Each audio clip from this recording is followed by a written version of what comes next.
بسم الله الرحمن الرحيم. السلام عليكم ورحمة الله وبركاته، والصلاة والسلام على أشرف المرسلين. ازيكم يا حبايبي؟ عاملين ايه من جميع أنحاء العالم؟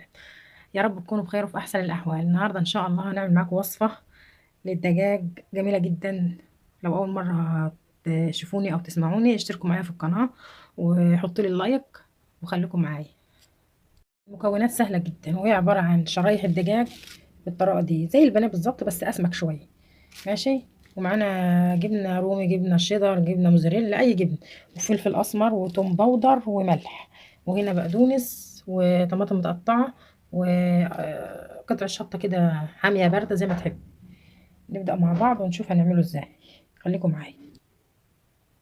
بصوا معايا، هنجيب قطعة الشريحة بالشكل ده اهي، نحطها كده على ورقة أو على قطاعة من اللي عندكم. أنا عن نفسي القطاعة بتاعتي مكسورة، فهحطها كده على كده كيس بلاستيك، وكمان فوقها كمان كيس بلاستيك بالبتاع اللي هي بدوق بيها دي، مش عارفه اسمها ايه بصراحه. انا هعمل بايدي الهو بدوق كده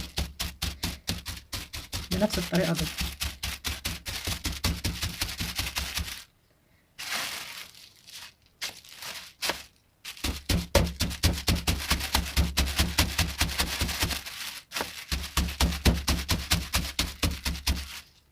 بس يا بنات، ده انا هي بنفس الطريقه ديت، وكل الكميه هنعملها كده بنفس الطريقه ديت وارجع لكم تاني. خليكم معايا. كده خلصنا كل الكميه. تعالوا بقى نشوف هنعمل ايه. رشه ملح بالطريقه دي على كل الكميه. ماشي. رشه توم باودر بالشكل اللي انتوا شايفينه دوت.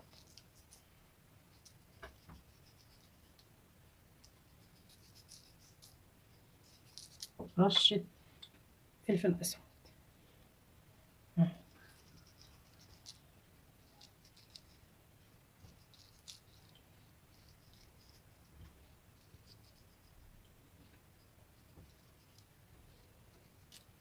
ونقلبه على الجهة التانية بنفس الطريقة اللي عملناها. نعيد تاني نفس المكونات ونرشها عليه بنفس الطريقة دي. تمام. نفس اللي عملناه في الجهة دي كده بنعملها في الجهة دي. ملح، توم باودر، سهل يا بنات، أحسن من البنات. ده اسمه لفائف الدجاج الشهية، على طريقتي أنا بقى، قناة أشعل وصفات، سفرة أشعل وصفات. جربوه ومش هتندموا من تجربته بإذن الله. فلفل أسود بنفس الطريقة دي. ان شاء الله نعمل بقى الخلطه المطلوبه. هنا الطماطم، وقلنا البقدونس المتخرط والفلفل المتقطع، هنقلبهم على بعض بالشكل ده. نحط عليه الجبنه.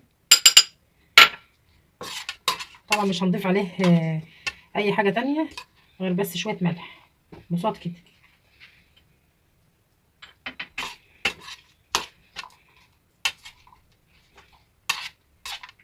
خليكم بقى ايه لما نشوف الطريقه مع بعض عشان تبقى سهله عليكم. دي شريحه الدجاج بالشكل ده.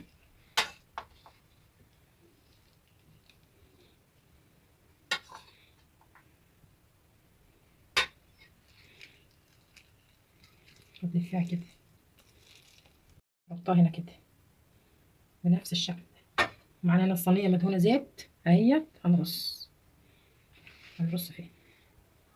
خليكم معايا بنات، عشان ايه اللي ما اتعلمتش تتعلم. اهي بنفس الطريقه دي.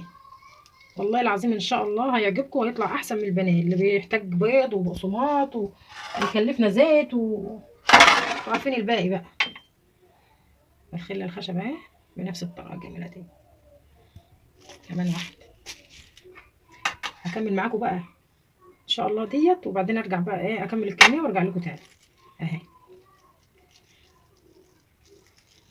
اهي. يلا هكمل مع الكميه وارجع لكم تاني. اهي استنوا. هنا يا بنات خلصنا كل الكميه اهي زي ما انتم شايفين. هنزين وشها بقى بصوص كده جميل قوي. عباره عن ايه؟ عباره عن معلقتين من الصلصه او الكاتشب على حسب اللي موجود عندك، وعليهم شويه زيت، وعليهم علبه زبادي او لبن رايب، انت وامكانياتك. سهله وبسيطه جدا ومش مكلفه خالص. على الايه الصلصه او الكاتشب اللي انا قلت لك عليه.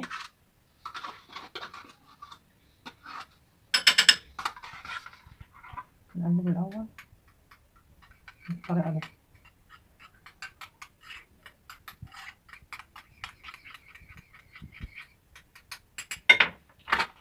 وندهن بيه الدجاج بتاعنا. هيطلع جوسي وطري وجميل ولونه حلو، وان شاء الله هيعجبكم. جربيه احسن من البانيه. البانيه بيكلف كتير وزيت وحاجات من دي، وش كتير يعني، وشه كتير. انما ده سهل جدا وطعمه حلو ولذيذ، وولادك هيحبوه او اخواتك او. وبالله انا والشيف ان شاء الله يطلع جميل. نحطه في الفرن لمده نص ساعه على نار ايه، نار متوسطه، مش حاميه قوي.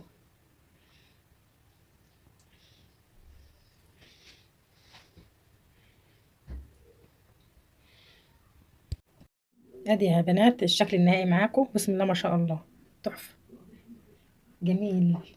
جربوه ومش هتندموا باذن الله. خلينا اشوف معاكم واحده كده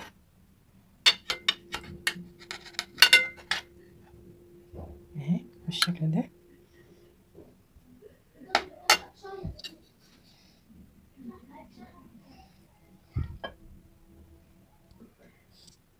جربوه وقولوا لي ايه رايكم، ان شاء الله هيعجبكم. وما تنسونيش في اللايك والاشتراك في القناه عشان يوصلكم مني كل جديد. حطوا اللايك.